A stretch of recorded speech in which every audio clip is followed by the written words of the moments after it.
McCauley. This is Infinity Grooming Law, so we'd like to welcome all you guys here. So what we'll do is, man, we're just gonna pray over the food real quick. Like, I want you guys to eat, get comfortable. We give people some time to get here, and then once we do that, man, we'll just jump right into it. All right? Y'all excited about tonight? Yeah. All right, cool. Hey, listen. Well, like I say, man, we're gonna go around the room like we always do. Everybody just take a few minutes to just let people know who you are, where you work at, and how long you've been in the industry.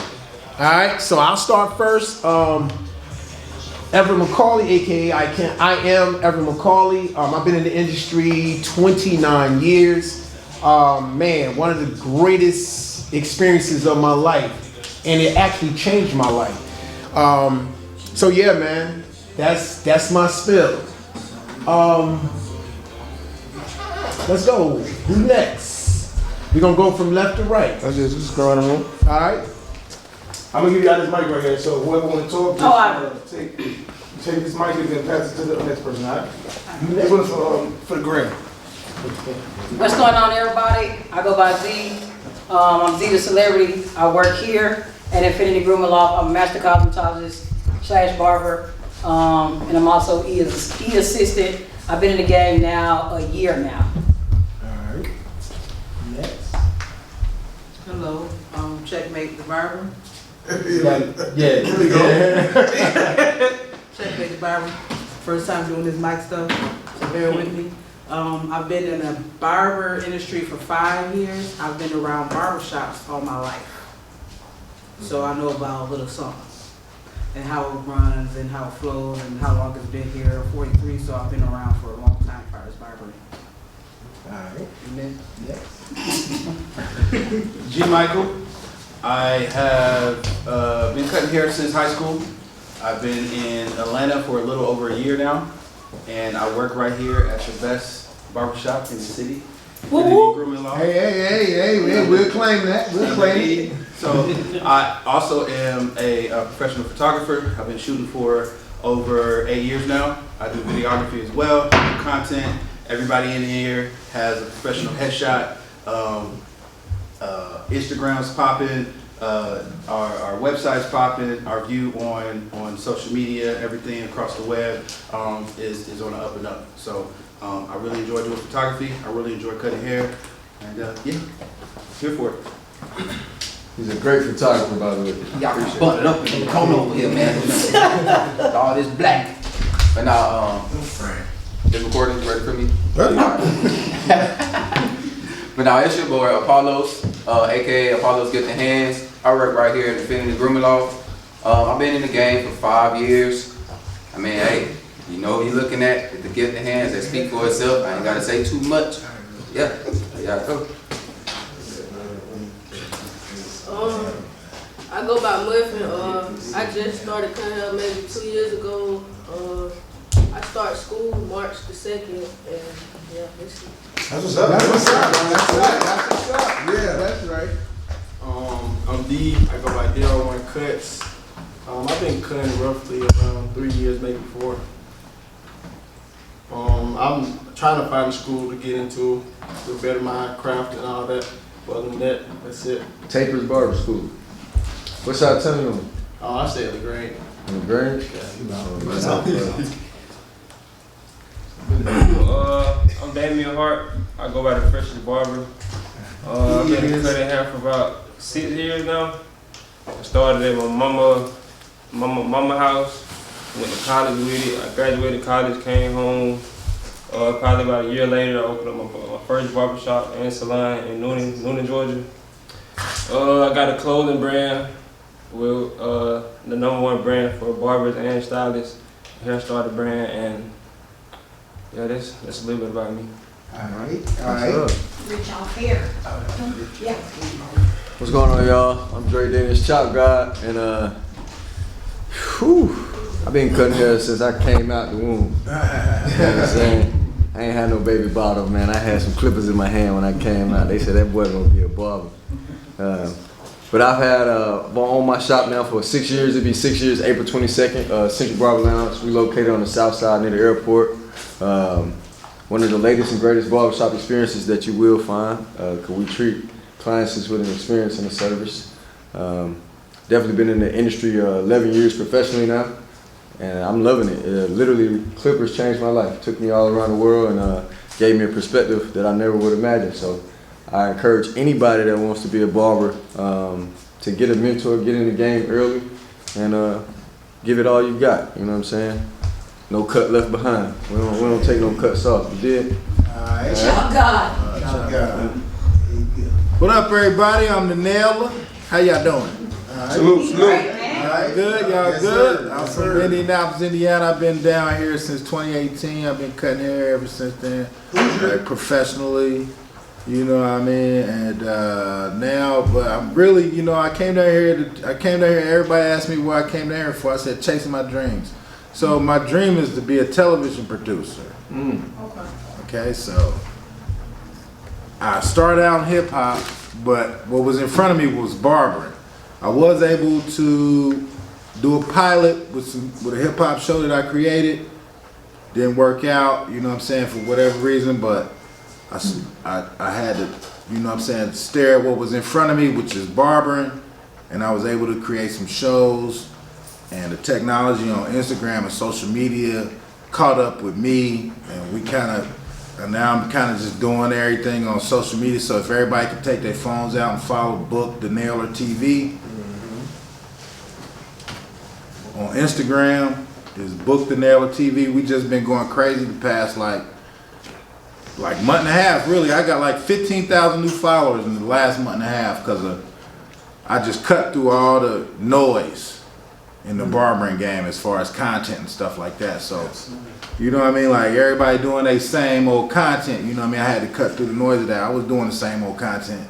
It was getting like 5 likes, 200-300 views, you know what I'm saying? And trying to figure out why, you know what I'm saying? I cut just as good as everybody else. How come my shit ain't getting looked at? So, kind of cut through the noise, and you know what I mean? I got this show now. It's called Beat the Nailer. So if you're a young up-and-coming barber, you kind of want to get noticed on some kind of platform. If you think you better than a nailer, you know what I'm saying, you can come on and challenge one of the nailers, you know what I'm saying? Or if you are a nailer, which is a nailer is somebody that cuts hair and don't miss, period. Because we're in a situation where, yeah, we fuck up sometimes, you know what I mean? But like, once you get to a certain level, you feel like, man, I did 15 cuts and I nailed every last one of them. Everybody's happy.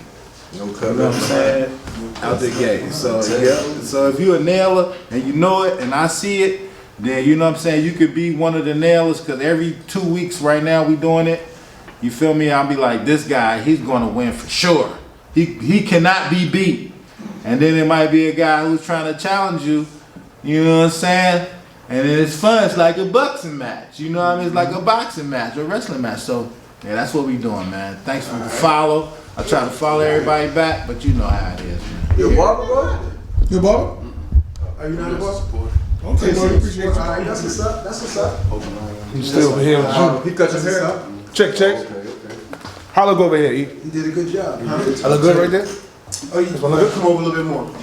Right there you go. So I go by the name of Terry the Barber, Razor Sharp Podcast, which is a barber and beauty lifestyle podcast.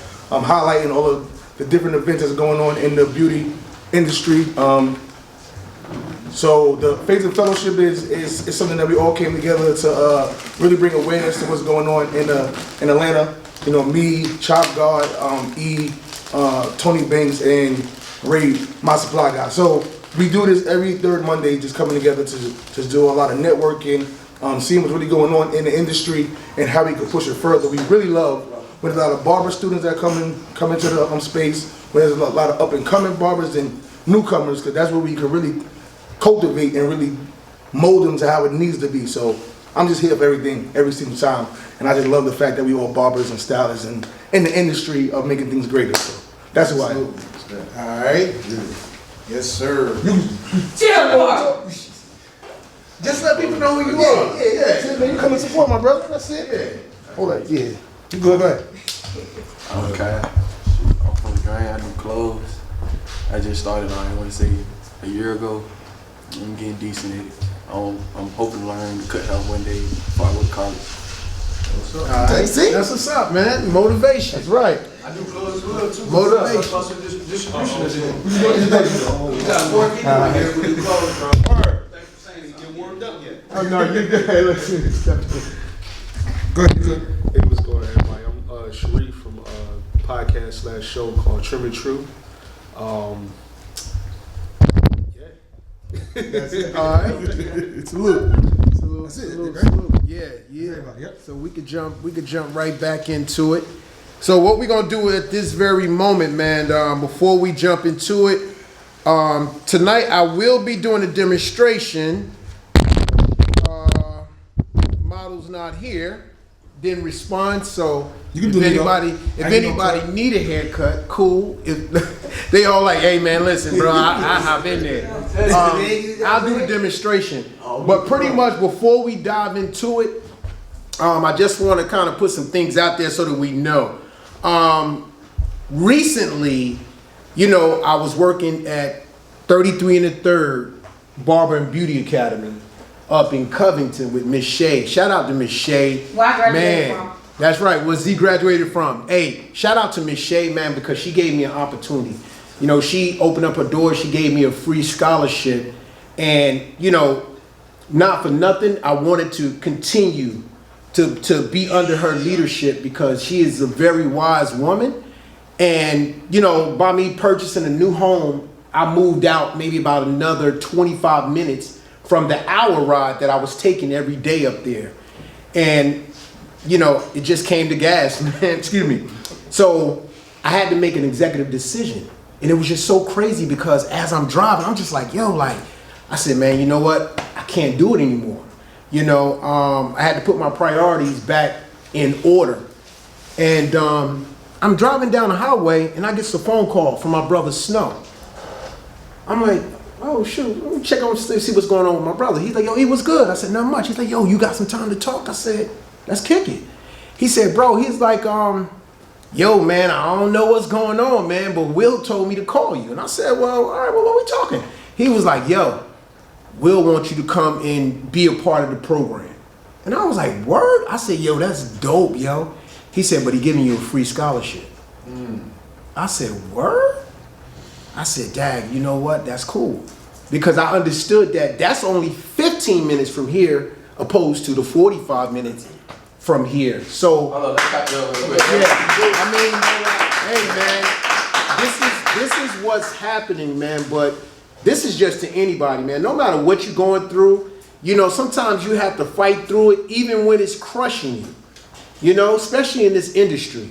And what I love the most about Will Stam's programs is that he's very big on development. He's into leadership skills, but development is what it is. So for me, I've inherited that culture even into my shop.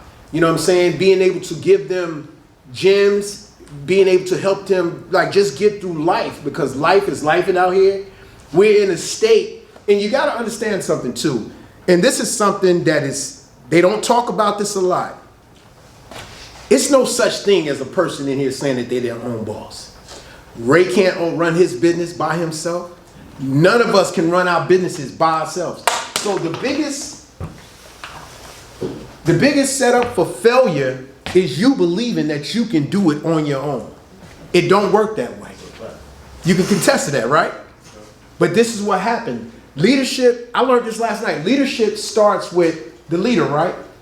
The leader, he is a servant to everybody that works for him.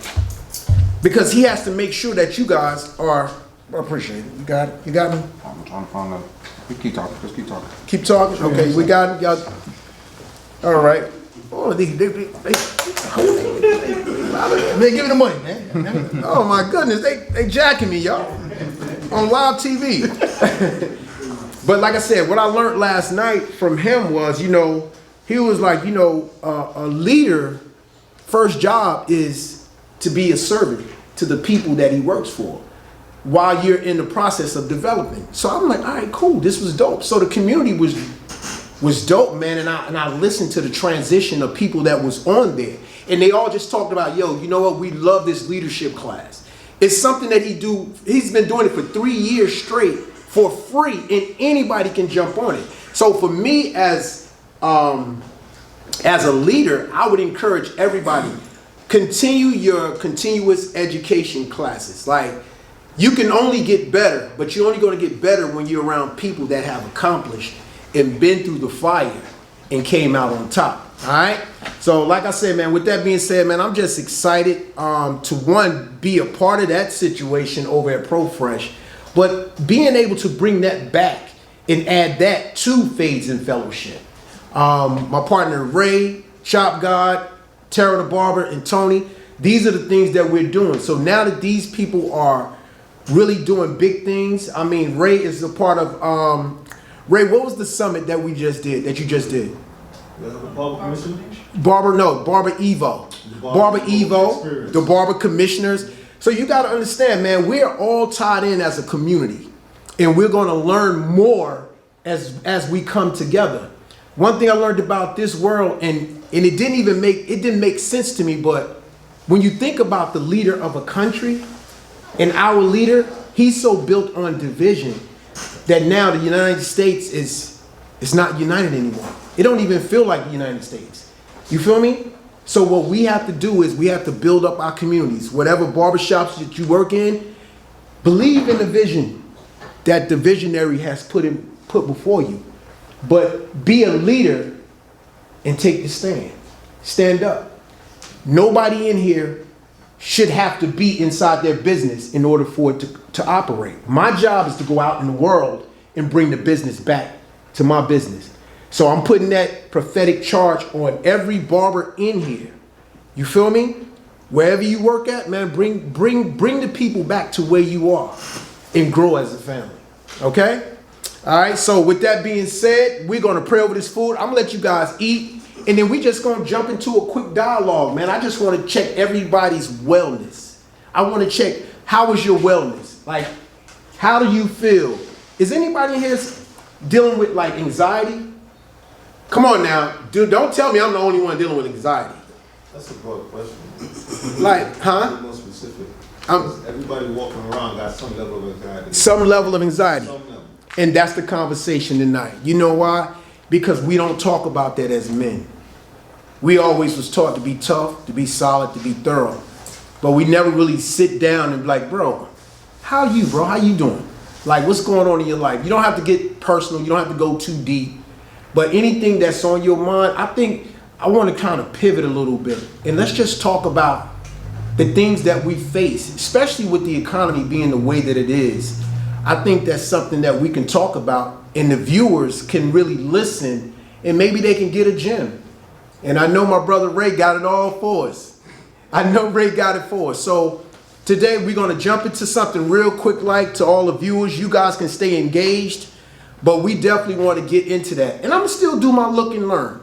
I'm going to do the look and learn, and I'm going to talk about the art of efficiency, being able to be efficient on the haircut, being able to welcome your clients, because the first impression is always the last impression. So if a person comes to you for the first time and you're not engaged or you're distracted by shop elements, what happens is these people look at you different. So the goal is, how do we keep our clients, how do we keep those first timers coming back? So those are some things that I want to talk about while I'm actually doing the haircut. I'm going to explain the cut, and I'm going to talk about how I engage and how I make my haircuts so efficient that it becomes proficient. And the more proficient you are, the more money you make. You know? So with that being said, man, we're going to jump into it, all right? Yes, sir. All right, let's do it. Yes, sir. You gotta say the prayer, man. Oh, excuse me. Heavenly Father, we thank you for the nourishments of our food. Heavenly Father, we thank you for each and every individual that took the time to come out tonight to fellowship with Fades and Fellowship, Lord. We ask that this food nourish each and everybody's body. In Jesus' name we pray. Amen. Amen. Like a dark. I tell you how to How to mid. No curve. All right, got it. All right. So like I said, man, we're going to do this look and learn. We're going to jump into it. Corner darts, sprayed up. Sprayed up, corner stock, like it sprayed up. Hey, listen, man, let me tell y'all about this myth that's going around. There's no such thing as, one thing I learned about opinions is that everybody got one. And being one of the pioneers, not saying I'm the first one, but I do know that I was one of the pioneers when it comes to enhancements. I was doing it in '94. That's when I started doing it. I don't know when nobody else started doing it, but I started doing it in '94. And you know, it was a wave. It was something different that nobody was accustomed to. So guess what? What happens is everybody jumped on the wave, right? Everything starts with the natural haircut. So it's no such thing. It's always about the client's preference. That's the thing that we miss. Sometimes we put black spray on people that don't even want it. It's because you didn't take the time to have the client consultation to ask him, how do you like your hair? He told me he wanted to keep it dark and, you know, he have light areas. So for me, I'm going to survey his whole head before I start cutting his hair, because now I know exactly what to do. Now, do anybody know what the barber's eye is? Sure. No, I know you know. Do y'all know what the barber's eye is? The barber's eye is the ability to see the haircut in its finished state before you even begin the haircut. So if you can see the haircut before you do it, this is what makes you more proficient with what you do with the haircut, because now you're not fighting against your mind. You're just kind of going into your system. So for me, when I cut hair with a system. It's the same system if I'm dealing with straight hair or if I'm dealing with coarse hair or very curly hair. The systems don't change. Only thing changes is the guard system. All right? So moving into this haircut, now that I see what's going on, I'm gonna dry them up a little bit. This haircut might take me a little bit over, maybe about 20, 25 minutes. And that's only because I've been cutting for so long. I know how to get straight to the cut, get it done. And that's pretty much it. Got a question. What's the question, Mark? Can you explain why you shampooed prior to doing any of the services? Yes, to remove any grease, any dirt, or any dandruff, things of that nature. The reason why I love to shampoo before a haircut is because it just makes the haircut that much more simpler. I don't have to work as hard, not putting wear and tear on my clippers. So when you shampoo people's hair, and here's the thing, that's the first thing they teach you in barber school. You know, every haircut should be shampooed before you do it. Most people come in, oh yeah, man, I just shampooed my hair. Then I look at their hair like, really, dog? You know what I mean? Yeah, because stuff still be falling out of their hair. So, you know, some people, and here's the thing, without our culture, my beautiful melanin people, please stop using Head and Shoulders. All right? Head and Shoulders is not made for us. Okay? So you want to go with more natural products. I like Talia Wajib. We've been kind of experimenting with this new brand called Native. Now it's kind of expensive, but it really works. So my thing is, you know, just do your research on the shampoos that you're using when it comes to cleansing the hair. What is your technique is, say if somebody did, you know, they said they wash their hair, they don't want a shampoo. Or, you know what I'm saying, sometimes you got those kind of clients. What do you kind of say to them? I charge more. I charge more. I'm gonna tell you, I say like, okay, if you don't wash your hair, I'm gonna charge you $20 extra. Yeah, I charge them $25 extra. If I don't wash it. If I don't wash it, it's gonna be 25 on top of the cut, because now I gotta go back and sanitize and sterilize my clippers and everything. You know, I have to clean everything. Yeah, cause now you gotta pay me for my time. So it never not works. So I tell people when they say they don't want a shampoo, I use it like we're doctors. When have you ever went to the doctor before you went to surgery? They didn't check your blood, they didn't check your vitals or your temperature. Right. So if they did that, you would not be in surgery the correct way. Sir, before I cut your hair, I gotta shampoo you. Absolutely. They don't argue with me. Hey, listen, and here's the thing. You have the right to decline service. Like, you can decline service. You know, I just get it. I've been cutting for years. Is it the proper way? I'm gonna sit here and I'm gonna tell you the truth, because it is what it is. I can sit up here and tell you, yeah, I shampoo each and every one of my clients. I'll be lying to you guys. I would be lying to you. Like, I like to be straight and real. You know, my thing is this: if you're gonna inconvenience me, I'm gonna inconvenience you. Most of the time when I tell people, they're like, you know what? All right, man, I'm gonna go ahead and get that shampoo. It's just the quickest way. You know? How do you Am I lying, Marcus? I mean, yeah, I shampoo all my clients, so yeah, I definitely. You get where I'm coming from, Yeah, though. definitely, like you said, man, because it does make sure that your tools, it affects your tools, it affects your actual finished product, the longevity of the product. That's what I typically tell people when I say, like, when they ask me, like, why you know, if I already shampooed, I'm like, well, this allows me to be able to see the actual natural hair growth pattern of your hair, so I know exactly what spots that are there, any sensitive areas. I'm able to kind of like figure out what you got going on. I'm able to just reset your hair, because like you're saying, you dry the hair and brush it, it's called wet dry memory. So whatever way that you brush the hair, like even they shampooed prior to it, they shampooed and put their hat on. Whatever way that their hair dries is whatever their hair strand lays like. So you're always going to be fighting it. Their hair may be clean, but the actual laying down of the hair is now moved in a different way. And now you're taking time to manipulate that actual hair strand that should be laying straight, that might be leaning this way. So I'm able to reset your whole hairstyle by allowing me to go ahead and shampoo, do the facial, and I've already included it into the price. So I really wouldn't even want to fight if I was you, good sir. Just come get a nice little service. And it kind of lets you be able to, what's the word I'm looking for? Like, makes you bring the level down on the client. It gives them another area of like client retention, smell, touch, all those different things. You know what I'm saying? So, Absolutely. Appreciate you, Mark. I got a question. All right. How do you feel about the dry shampoo? How do I feel about the dram? I'm not a fan of it. I'm not a fan of it. Yeah, I'm not a fan of the dry shampoo, I promise you.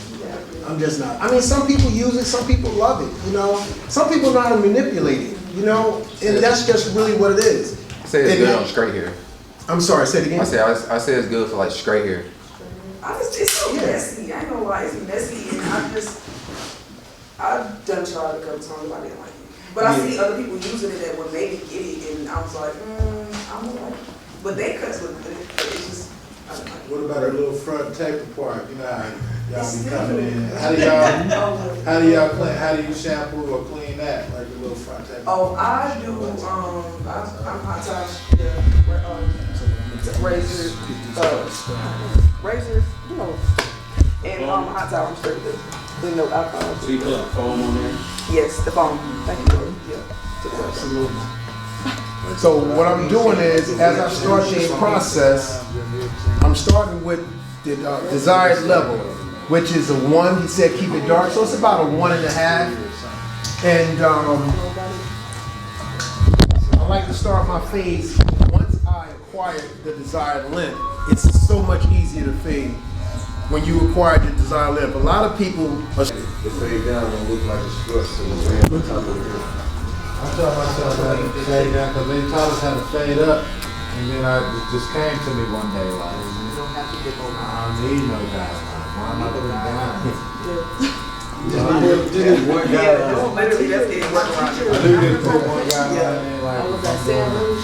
So what makes you, can you give me your like clipper selection and why you chose those clippers?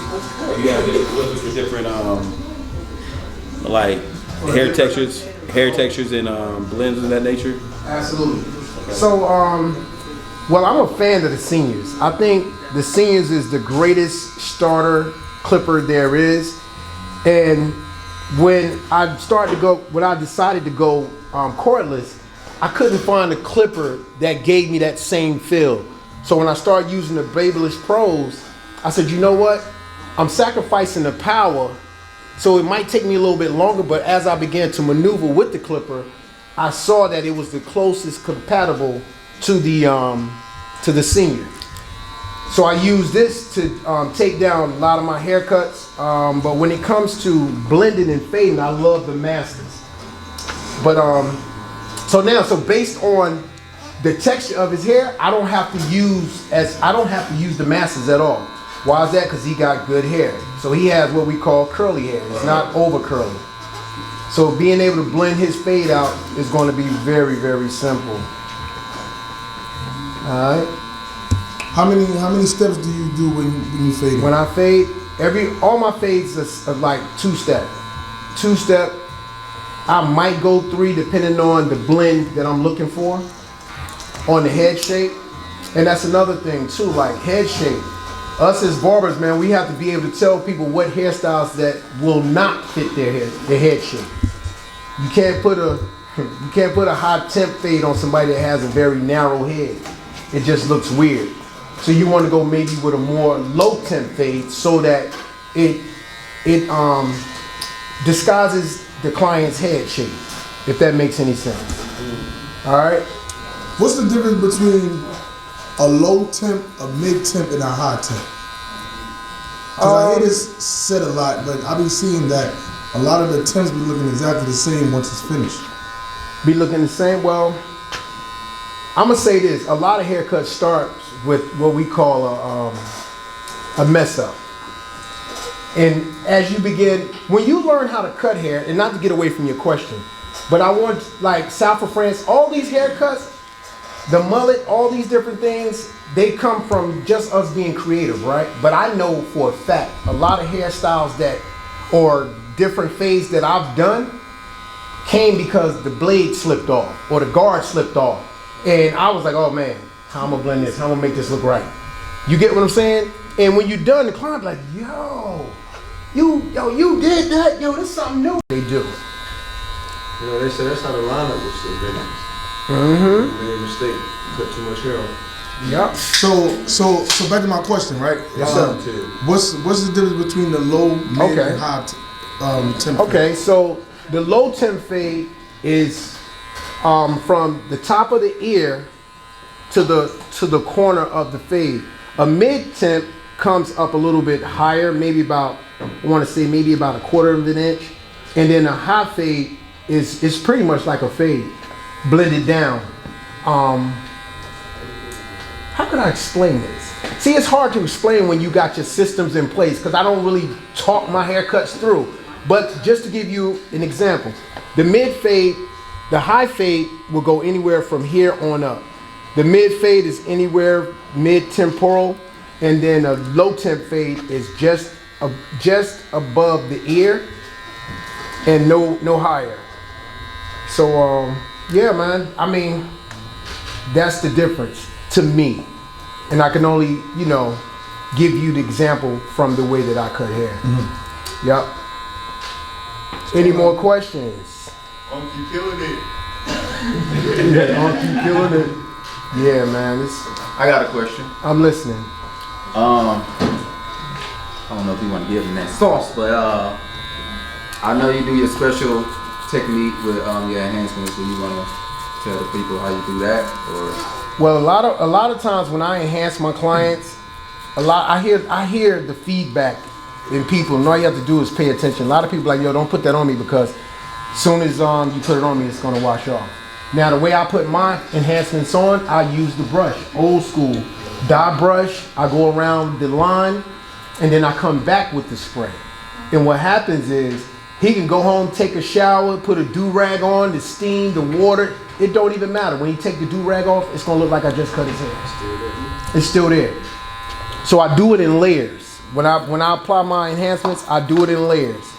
And I don't oversaturate the black, but you do have some people that be like, yo, lay it on heavy. You know? Right, get you that chopping dude freeze spray. Yeah. For at least 7 to 10 days. Absolutely. He said, get that freeze spray. Transition is just high and dark. A lot of people, I teach my barbers, when you do temp phase and people got a lot of hair, you still have to blend that hair. You have to make it transition into the desired length. You just can't have a bulk of hair overlapping the haircut and it's skin tight hair. It just doesn't look right. But, once again, to each his own. People preference is their preference. And if you've been getting jacked up haircuts for a long time, you don't know what a good haircut look like. So if a person give you a good haircut, first thing you're gonna say is, yo man, you jacked me up, bro. It's because, I suffered from arthritis in my neck.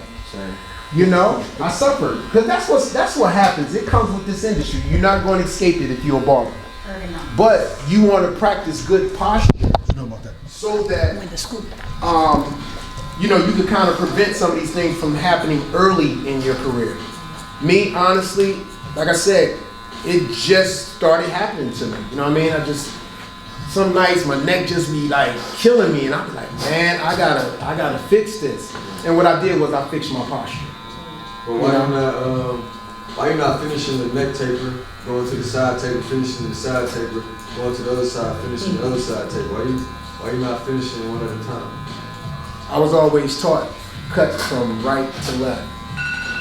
So if I'm cutting, if I start on my right, I'm gonna come here because now I can see the blend from the right, because now I'm on the right side, but I'm underneath the occipital bone and I'm blending in this fade, right? So now I can see the contrast as I move. I'm sticking and moving. The reason why most fades come out unbalanced is because you do this side, then you're gonna spin them around, then you're gonna do this side, and when you turn the person to the mirror, they're like, yo, bro, you went up a little too high on this side. So you have to figure out techniques that work for you. So what works for me is to be able to see his fade from the side and then come down and get this taper back, the taper from the rear to match the taper on the side. Now another technique that I do when I'm cutting hair as well is when I'm fading, I don't try to go for the perfect fade right off the rip. I let my shape up show me the haircut. So you'll see, I'm not going to finish this fade in the back. I'm just going to start shaping it up. Sometimes it just depends on how I feel. If I'm doing a ball fade, I'll mess around and shape the whole front up before I even begin the line of demarcation. Just the foundation. And it's the foundation. And so for myself, anybody ever been cutting hair and you feel like you bored? You feel like you just lost in the cut and you bored? Yeah. So what I used to do is I would come up with different ways. I would complete a whole haircut on one side and then go duplicate it on the other side just to keep me from being bored. Mm-hmm. And these are just techniques that you can use. Yeah, these are just techniques you can use. So you were speaking about having arthritis in the neck. What does that feel like? Because I'm curious. It feel like somebody sticking needles in your neck. Mm-hmm. Sticking needles in your neck is very painful. It's not something that I would wish on my worst enemy because it can be serious, man. Like the variation of the pain, it just depends on your workload that day. Like if I have a real busy workload, suffer some type of injury, you know, from what we do, because we do this all day long. Now I will say this, the best way to keep your body in check is just to work out. You gotta work out. If you work out, you know what I mean, you'll be able to endure, you know, the pain that comes with being a barber. The chair. The chair. Because a lot of chairs that are in the shops don't come up high enough. That's a fact. And that pump stopped and then you be hung over. Not a barber, but you know, this is what we do. It's honorary barber. So check that out. Yeah, I can hold it.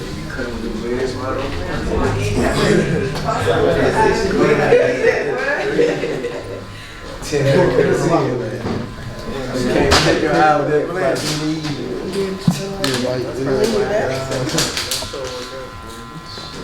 that work out.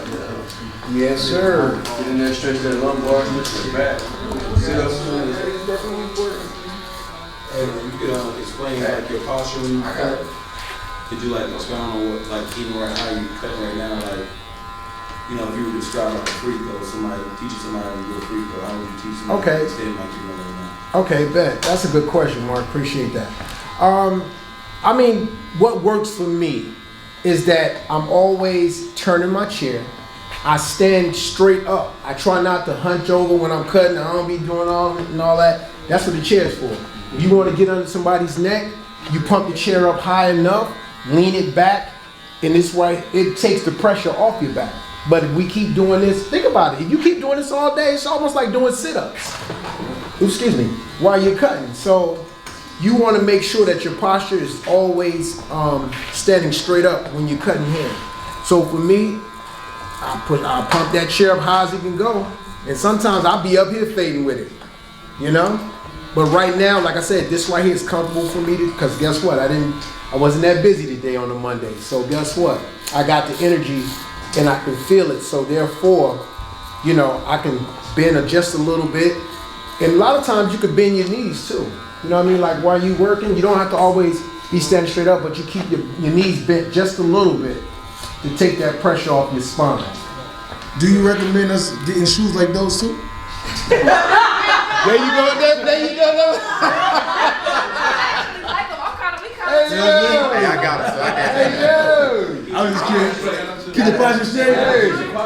Okay, I was just curious. I'm gonna say this, man. I wouldn't recommend the other Alexander McQueen's, the little sneaker joints. I wouldn't recommend those. Okay, so Man, I done left out the shop, man, and my ankles were so fat, man. I'm trying to tell you, man. I thought something was going on. I said, man, why my ankles so fat? And then once I dress for the client that you want, though. You know what I'm saying? Like, Yeah, if you dress in like pajamas, basketball shorts, and you know what I'm saying, in the shop looking like you just rolled out of bed. Absolutely. You know what I'm saying? You're gonna get the $20, $30 clients. You know what I'm saying? Like, Yeah. You dress for, you know, for the clientele you want. you attract exactly who you are. So for me, man, like I said, man, fashion just been a part of my life. Halfway, I said, hold on. I walked back out, and then I came back in. I was like, I'm gonna try this one more time. By the time I came back, I was like, oh, there we go. All right. They got the message. But it's just one of those things where, and I get it, man. They young, you know. Sometimes it's cool, but for me, man, I like to control. Let me explain something to you. I've been in this industry a long time. Rap music, it sits in a low tone. So when it sits in a low tone, that's not a good space for us. You know, if you guys have ever heard about chakras, when you hear happy music, it's at a high tempo. A low tempo is depressive. So if somebody come in my shop and they want to walk into, you feel me? So sometimes we got to get out of our personal preference and know what's best for the client. You know, when they come in, because you just don't know what state of mind that they're in. You feel me? So sometimes you got to pay attention to details. You know, study your client's posture, study your client's conversation, and their characteristics. So let me ask you a question about that, because you speaking about how you want to set the tone for the shop and having younger barbers. Like, so I was a shop manager, and my problem was that I was the OG in the shop, and everybody else was coming out of barber school, and they was in their probably like late 20s to like late 20s or like early 20s, and they wanted to play what they wanted to play, but they was like, we know at 4:30 the old niggas gonna come up in here, so they gonna play their music from 10 until 4:30. And the tug of war was, every time I came into the shop, I'm changing the tone because I know the tone going to set the paper to come in the door. And I seen that when I played certain music, the customers was coming in. Maybe that was just my mindset, and that's what I saw. But they be sitting around the whole day just not cutting nobody. And I just felt like the energy that they was bringing and the music that they was playing and the mindset that they had just wasn't cohesive for the shop. Mm-hmm. So when you have a younger squad like you have, instead of G, because you're old too, but having a younger generation of barbers in here, do you feel like you get a tug of war when it comes to that? Like you said, that before you come to the shop, they all playing the hip hop music, but when you come in here, they know to change it. They know to change it, but the goal is they should respect the house rules. And my team, they really do. They really do. They respect it so much to the point where even when I walk in and I hear it sometimes, I don't even get discouraged. I don't get upset. I just be like, hey guys, y'all know this ain't what we do. Mm-hmm. And sometimes I've sat in here and I've kind of rocked out with it because at some point, you know, you gotta kind of be fair. But you know, for me, once again, we're running the business here. So at the end of the day, I like to keep those tones. What I call my music, guys. What music I like the most? Smooth jazz. Jazz. House music. What? No, it started with an M. The what music? Motivation. Come on, y'all make me look bad here. You like mall music. Mall music. Then you in the shop. That ain't your favorite one. That's the house. I'm gonna say the house music is your favorite one. DJ Raphael has a really good playlist. DJ Raphael? DJ Raphael has a really good playlist.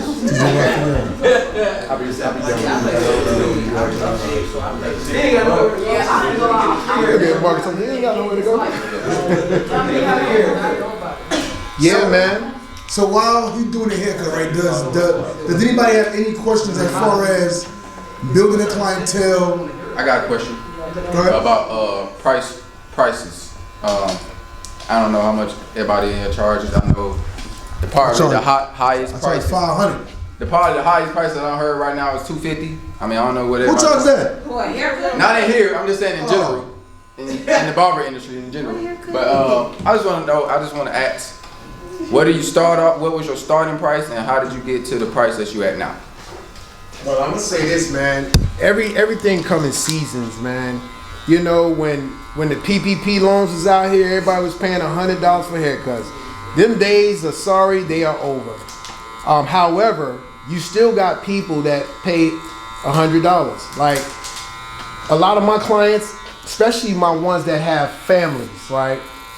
They come in and they be like, yo, E, man, like, you know, I'm gonna have to stretch my cuts to every 2 weeks or once a month. But I understand that they work a corporate job, so they have to look good.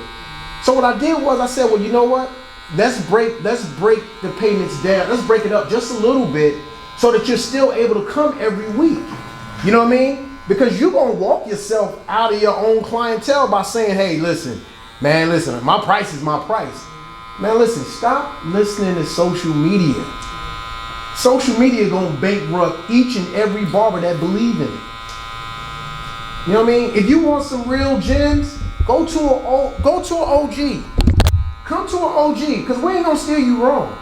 IG gonna steer you wrong every time. How about you, Chop? If you see me on IG, I ain't gonna steer you wrong. There's certain barbers on IG that'll steer you wrong. No. I'm just talking about in general. Oh no, for sure. I just want to joke with him. Man, I've been at every level in the barber game. Man, I started off cutting $5 haircuts, $7 haircuts.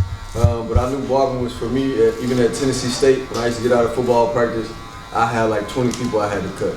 You know what I'm saying? And then right now, still to this day, I got the same hunger that I got to cut. And shit, what was it? Just Saturday, I did probably like 20 heads. My average haircut per hour was like $90 an hour. You know what I'm saying? Cause like my services start at 75 and they go to 125 inside the shop. I leave the shop, we go do some house calls. House calls start at 300. And I'm looking to take my numbers up. You know what I'm saying? Because I feel like 300 is not respected. You know what I'm saying? I've cut other people that tell me go to 5. But 5 is scary for me. You know what I'm saying? Because I'm booked at 300. You know what I'm saying? So if I do 10 house calls a week at 300, that's 3 racks. If I do another 40 haircuts inside the shop at $80 to $100, you know what I'm saying? Those are numbers that's been good for me for the last 5-6 years. Well, you know what I'm saying? When I get around other people and they say, go to 5. You know what I'm saying? Start your haircut at 125. You know what I'm saying? I feel like I see it, I know it, but I also know that the economy that we are in as well. But you know, it's a price for everybody out here. And it goes with aesthetics of the shop, how you present yourself. Like if I come in this shop right now, I would sit here comfortably with my feet kicked up like this, and I know I'm about to pay $100. Why? Because I like the color scheme. I'm attention to detail. I see all his products over there are nicely aligned. Everything is nothing out of place. He don't have no extra hair on the floor. Every shop, every station is lit up, and it looked like he dusts the ceilings. So if he dusts the ceilings, there's no dust on top of that black accent wall, whatever that is. It's clean. I'm gonna sit right here. When I get in the chair, I'm gonna pay $100. You know what I'm saying? It's certain little things like I like to see when I go in the barbershop, and it's cleanliness for me. You know what I'm saying? I'm an attention to detail type barber, so that's what I take into the haircut. So when I walk in your shop and I looking around, looking at attention to detail, it's not about what kind of haircut he about to do, because I could literally come in and see like if I'm gonna get a haircut or not. You know what I'm saying? He don't really have no broom and dustpan. He got a machine over there that picks the hair up. If you just sweep it close to it, it's gonna suck it. So it's no diddy, but just think about that. Like he probably got like a $300 hair machine just to get the hair off the floor. That's my type of barbershop. You know what I'm saying? It's aesthetics, it's attention to detail. And I pick up on all that when I walk into a barbershop. So, you know what I'm saying? Just know your environment. It goes with your price. If you're in the hood and you telling me it's $100, not paying it. You know what I'm saying? I know it's some great barbers in the hood because I used to be in the hood, but it takes you to like, you don't have to be in the hood to like act hood and show hood. You know what I'm saying? You can still be clean. You can still run your shop differently. Like I'm in Union City. We got a check-in kiosk at my shop. Every station is clean. We've got the same capes. Every station has, what is it called, ring lights. And every barber has their app that locates to the centralized barbershop app. You know what I'm saying? So it's customer service. When you come in the door, you're greeted like a client. They want to be, greeted. So people feel comfortable. They sit down and like, you're not gonna play no crazy rap music with kids and stuff in there like mamas, like you said. So all that goes into your price. You know what I'm saying? Then you get into the attention to detail, the haircut.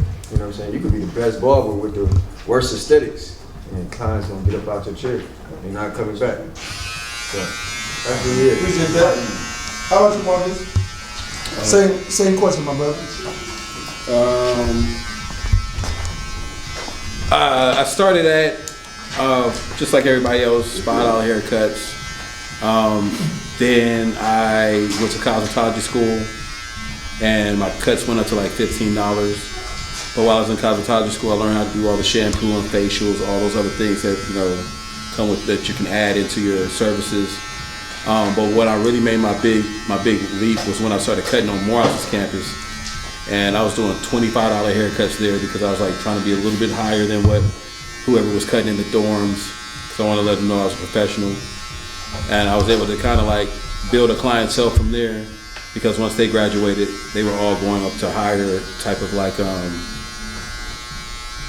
business structures, working with different consulting companies, different businesses of that nature. But I stayed at like $35 for majority of my career, which is kind of crazy. I didn't start charging what I'm charging now. I charge $100 now, but that includes shampoo, facial, all the other stuff, enhancements. I try to just make sure that everything is really cool. But I changed because, of course, I started going on the road a lot more. I started traveling a lot more, and I started doing a lot more classes, teaching. So it was just right. But like you said, like Chop God said, man, I've always focused on all 5 senses being stimulated to stay and be able to retain that client. So visually, when you come into the shop, it's got to look clean. My station has to look pristine, as if I haven't cut anybody all day. You know what I'm saying? Smell, it must smell like as he just said. I like to have, at one point in my shop when I had the art gallery, we had our own line of candles just because we wanted to make sure that you could always have like a sensory of, yo, I need to go to the shop. If I sell you a candle to your crib, it's a $50 candle, and you don't want to come back to the shop. It's psychological stuff, you feel what I'm saying? Taste, whether offer them a drink, water, some type of like refreshment. We had a little liquor sponsorship, so we were able to give cats, a little Hennessy here, a little there, we didn't have no license. But we did shit. Don't put that on me. Now you're gonna get shut down, baby. I can't get shut down. Feds all in my stuff. Now they looking at the wires. I don't want to get into all that situation. But nah, and then of course, like you said, sound. Like that gate right there, in the ears. The reason why you should want to always have like music such as this, that's instrumental, is because the conversation becomes richer. You're able to ask more clearer questions. You're able to leave more of a better impression. You're able to share the knowledge that you have as a barber to make them like, oh man, I can't go nowhere else. This barber knows everything about me. This barber knows everything about my hair, as a result of you saying, hey, turn it. And even when we was talking about consultation, one of the things I do see a lot of us forget is to turn our clients to the chair as we're talking to them. You turn your clients to the chair while you're talking to them, asking them what they're doing for their hair. What it does is it allows you to call your shots, and that lets them know that you're even more highly trusted. And so just all those senses, man. So right now I'm at 100. My next space, I'm gonna of course go up. But that's gonna be just because of the aesthetic, huh? That's it. Hey man, I be chilling, man. I typically charge more for like campaigns, So I'm cool with charging 100 at the crib, but I'll do a campaign that might be a couple racks here, a couple racks there, and it's just cool like that. You know what I'm saying? I won't necessarily tax my clients as much as I could. As you said, you know, respecting the economy, but I also understand that I haven't seen a Louis Vuitton sale yet. You know what I'm saying? Like that. You know, they have outlets, but still gonna play high price. So that's what I have. What's your thoughts on memberships? You know, Memberships. Okay, so if you're consistently at the shop, I think memberships really do help because it does. It's just like any other membership. Sometimes people forget. You got to have it clearly stated. You know, all the actual ins and outs of it. If you miss an appointment, what that policy is. If they miss an appointment, what that policy is. Try to get all those questions defined in that membership policy, because that's where really the people start kind of messing up in, is your looseness on your policies. But I think that it works. I mean, I would love to have, if I was in the city as often as I could be, I would feel comfortable saying yeah. But with me traveling a lot of times, I don't know if I'm gonna be here on a Thursday and then the next Thursday I'm gonna be somewhere else, but if you're in the shop all the time, man, why not? Why not give your clients an opportunity to earn rewards, you know, be more dedicated to your brand. Because that's all any brand does. They want brand loyalty, you know what I'm saying? So just researching and studying things like that. Brand loyalty, how to present brand loyalty for your clients. Appreciate that. I just want to say something about the membership, because I have a viral comment going crazy on Instagram right now. I don't know if you all seen the video. It's a video of a guy I don't even know what his barbershop is. I commend him, but he was saying that as a barber, he don't like for his clients to prepay. He said because yeah, exactly. But my comment is getting like thousands of likes now, because he said he thinks like by the time his client gets to the shop, he feels like he's working for free. And I said, you're not working for free, it's the same money, but just think about if all your clients paid you in advance. You have more funds in the beginning of the month now to leverage it for investments and to move it more frequently. You know what I'm saying? Versus waiting on the money, you know what I'm saying, per cut. If you got 15 to 20,000 that get paid up front, wouldn't you want to get that money faster and be able to move it faster versus, you know what I'm saying, like actually waiting on per cut, save it, split it up, put some in your savings, put some in a high interest account. But I just wanted to elaborate on that. Like, I do think memberships work, you know what I'm saying, for those who's running memberships. It gives you leverage to be able to have access to the funds faster to do better things with them, in my opinion. You know what I'm saying? But like Marcus said, you just gotta have all the kinks worked out, like no rollover cuts and, you know what I'm saying, schedule-wise. Boy, they gonna love that rollover. Man, what? Like, Hey man, listen, come on. Niggas don't know how to run. Hey, Yes. you let everybody know what you doing right now? Yeah, we wanted to. So what I'm get doing into right detail. now is, I got you. what I'm doing right now, I'm just applying some Kiss to the hairline. So what happens is once I hit them with the enhancement, with the spray gun, I dropped my prices to 60. I went from 125 to 60. Yeah. Yeah, I have corporate people, man. Like they make good money, but like I said, I got regular people. I got a young lady that bring her son in here every week, faithfully. He's 8 years old. She got money. She paid me $80 every week. She got money. You get what I'm saying? So I don't put a price on what I do. I allow the client to feel comfortable. Cause here's the deal. This is my boss. This is my boss. If he's paying me every week, I got to do a service so that I can get paid, right? I learned this from my mentor. My mentor told me, he said, one day I was cutting, when I had this cut, crazy sharp. Man, he's like, ooh, boy, you put that razor on me? He's like, yo, man, he's like, boy, you killed that cut. I'm over there, I'm like, yeah, man, I killed that cut. He said, come here. I said, what's up? He said, don't you ever do that again. I said, what are you talking about? That cut was sharp. And yeah, and I am saying this online. He was like, yo, he said, let me ask you a question. You want to get paid every week? You want to get paid every 2 weeks, or you want to get paid once a month? Yeah. Don't make it too He didn't even have to say nothing else to me, because I got what he was saying. I understood what he was saying. You know what I mean? So what was he saying?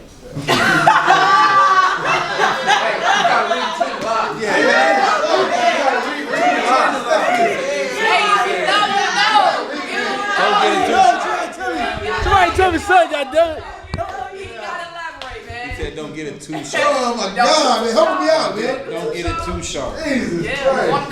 Nobody wants a perfect cut. I'm just asking the question that the people want to know. Nobody wants a perfect cut. Good Mark. Nobody wants a perfect cut. Damn, that was magic. Because you know what?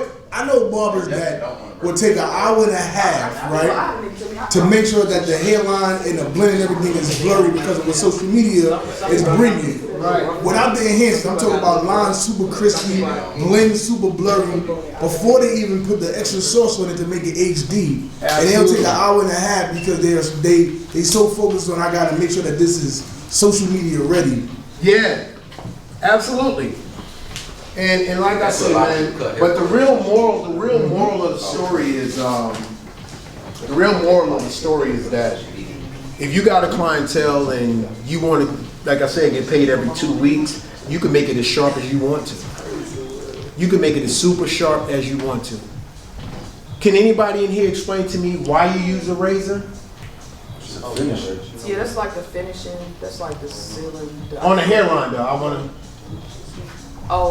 For Yeah, me, yeah, I that's feel the like it finisher. helps with getting a product off that I would, potentially leave behind or whatever the case is, and it just, like I said, the icing on the cake kind of sealed it in.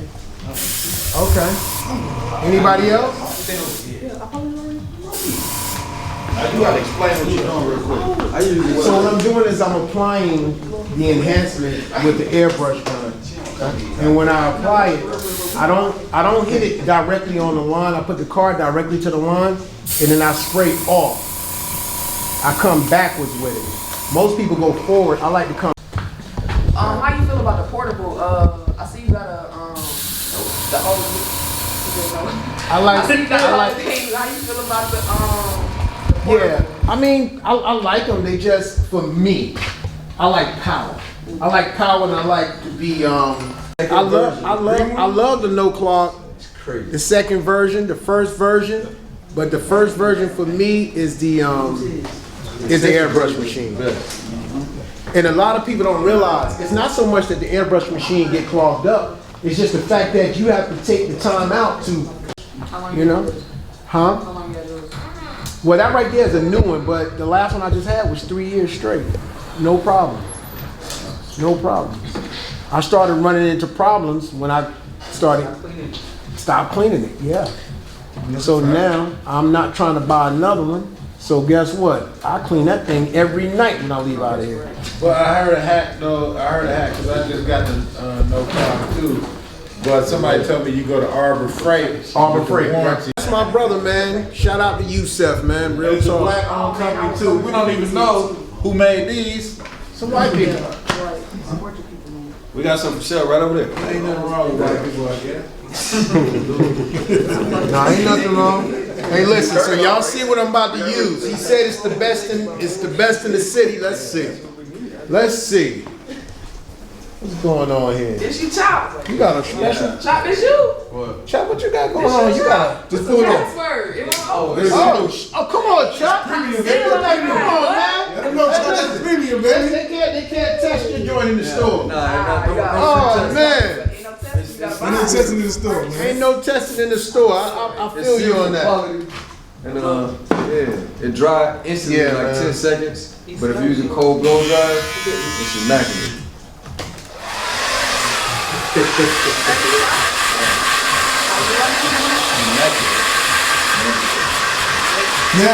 is the spray vegan also? We don't use no animal products, no parabens, no sulfur. Because I've been telling my clients that the whole line is vegan. He said it's vegan. I don't want to be lying. I I said, you can eat it, man. I'm saying, you can throw in your sandwich if you want, man. Paraben sulfate. That's what he meant. Okay. Organic. I've been telling you the wrong stuff. This is why I came here. You know what? You want pencil? I'll put the pencil on there. Yeah, I'm gonna let you look at it when you're done. If you want the pencil on there, I'll do it. Listen, I'll do whatever my man. client tell me to do, man. I learn something new every day, man. I'm dyslexic, man. But that ain't something to do like that. Ain't something we normally do. Nah, I use a pencil now. I do use it. I'm telling you, that shit is deep. Alright, man, I try to get with you. He's holding my hand so we can chop the blue pretty straight. You like it? I like how TV commercial that's Yeah. You had the opportunity to try. I sure did, and I loved everything. Nah, he gave me a video. I ain't even asked him. He gave me a video. He was like, Chop, you got something, man. He's like, you got a nice finish to it. It's holding good. So, I like when people just give you a natural video, organic. Organic, baby. That's brisk, baby.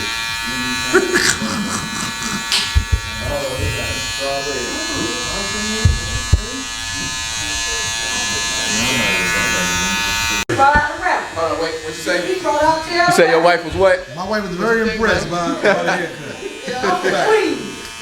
said very impressed. She was very impressed. I came to Infinity Grooming Loft to get a nice haircut. You feel so good, you did the mic drop. You did a rap. So good, what's that your mom?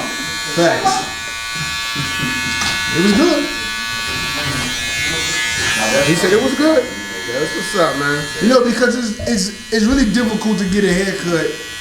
There's so many barbers out here. I've tried a lot of barbers out here. It's difficult to get a haircut from somebody close to me. And I've tried a lot of barbers since I've been here, and you know, you gotta go to where it's gonna be crispy and it's gonna last more than a day. I get a haircut and it don't last past the night. For real, man. I done tried barbers, man, and I got home, man, I'd be like, man, let me go ahead and fix this. So I see the system that you did was you put the brush, then you did the coverage spray with the airbrush gun, then you did the fibers. Right. Explain why you didn't just stop at the spray, but you put the spray fibers also. Well, I use the fibers to fill in, you know, the light areas. Most of us do. Some people just like the fibers because they like it extra crispy. Once again, man, it's to the client's preference. Me myself, man, I just always envision what a perfect haircut look like.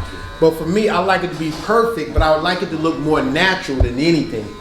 You know, so that's the reason why a lot of times when you see a lot of my haircuts, it's not because I lean on the spray, as you guys saw before I even put it on, that the haircut was crispy just the way it was. He could have got out my chair and went and bagged anybody. You know what I'm saying? So it's just one of those things where it's your barber's preference, man. You know? You got to understand something, man. Barbers, man, we create culture. You know what I mean? We create conversation. And one of the greatest responsibilities that most barbers don't know that they have, man, is just really a gift from God, man. This is a gift from God. Real talk. So you got to handle it. You have to. So for me, man, it's just like, all right, how do we restore this industry, man? We just got to get back. We got to get away from